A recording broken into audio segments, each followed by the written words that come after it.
The first question, what you could advise parents, our parents, to do right now, the most vital, most important things, to do home, to help children to put into practice the new way of both learning and thinking.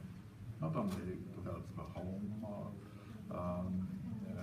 works, but how to change their attitudes and to transfer the main knowledge of creative learning.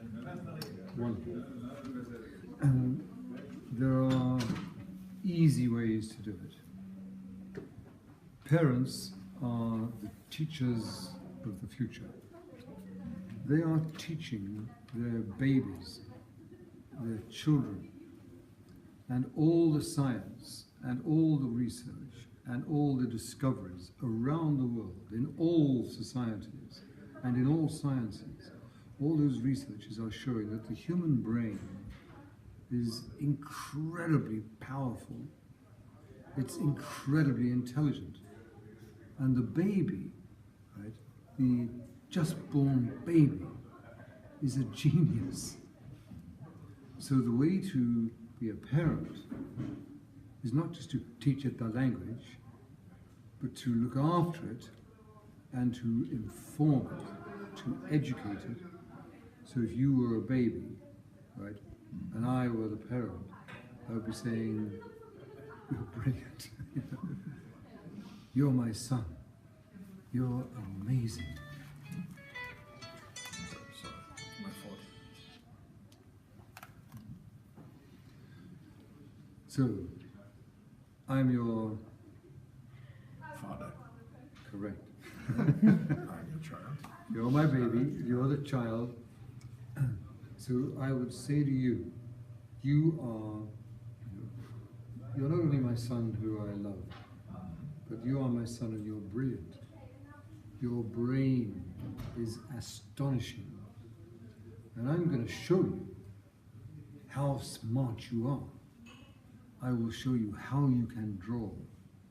I will show you how you can remember, how you can be more creative.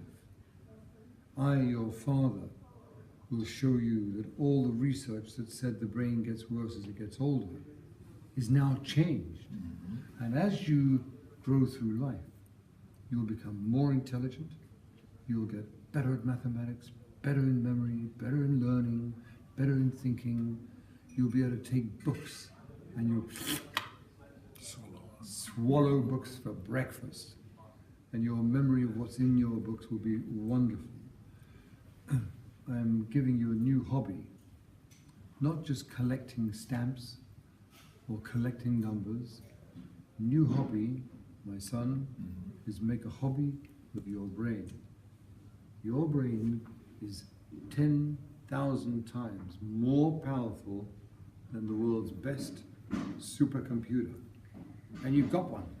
And you've got a million brain cells. And each brain cell is like a biocomputer chip.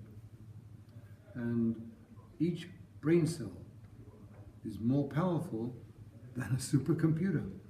And you've got a million supercomputers, biocomputers. The capacity is infinite. But first, as my father, you have to master the appropriate knowledge yourself.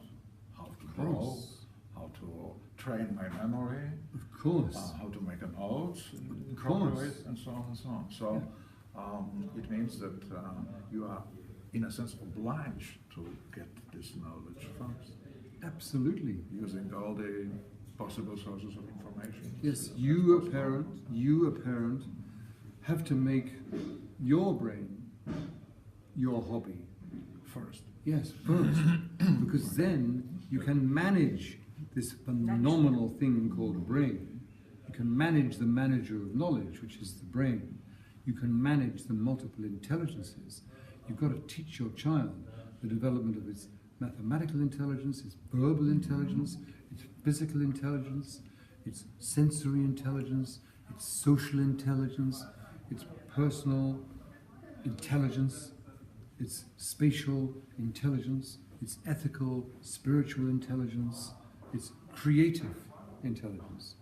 And the baby, all you parents, your babies are naturally astonishingly creative. And all you as a parent have to do is to help the child unleash it. And it could be life's adventure, isn't it? It could be For all of us. it could be a life's adventure, but however, it definitely is Right. the life journey. I mean, it's total exploration. I myself, when I invented mind maps, I thought, it'll take a few years to get them out. I am still 50 years on, still learning about mind maps and learning about the capacity of the brain. And the more I go on, the more exciting it is. It was pretty exciting when I was 40, but I'm now in my 70s, and it's even more exciting. So as a mum and a dad, as an uncle and an aunt, as a grandma, grandpa, you've got this fabulous being called a child, called a little girl, little boy, and it's like the butterfly project. The butterfly starts as an egg, then it's a caterpillar, then it's a cocoon, then it becomes a butterfly. And the brain of the child, like an egg, and it becomes a caterpillar, and it eats and changes and grows.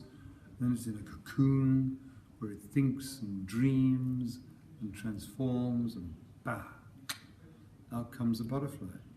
So as a parent, you have that metaphor. Make sure that that egg and that caterpillar and that cocoon survive and are fed, and they become the butterfly, and that is the butterfly of genius.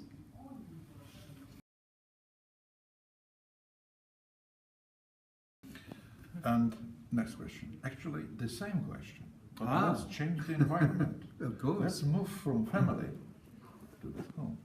Yes. What to do, what the school, both the manager, the director, and the teachers, what they could do to inspire pupils and teachers themselves to learn differently. Wonderful. Much better, much quicker, with more joy, more pleasure. Yes. I mean, the school is the opportunity of being paradise. It can be paradise. And therefore, those who invest in the schools, those who manage the schools, direct the schools, those who teach in the schools, simply create the Garden of Eden. And therefore, in the school, the first thing to teach the children is how to think, how to learn how to learn, not to make them learn the grammar of the language of the country they're in, not to read the poetry in a way to help you remember the poetry.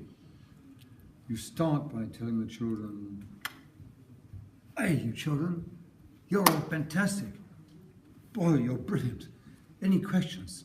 Ask me any questions, and we'll see what we can do. Let's go and play. Let's go and explore. Let's go and look at our brain. Let me tell you about your brain cells." And by the way, when I have personally taught 3, 4, 5-year-old children about their brain, I have actually just guided them through the brain cells. And at the age of 4, children understand a computer chip, and they understand a biocomputer chip. And I took the children through, how many brain cells do you think you've got? And I said, 1 brain cell? No, they all shout. So I said, so 1 with a 0? No! And I've got 100, 1,000, 10,000, 100.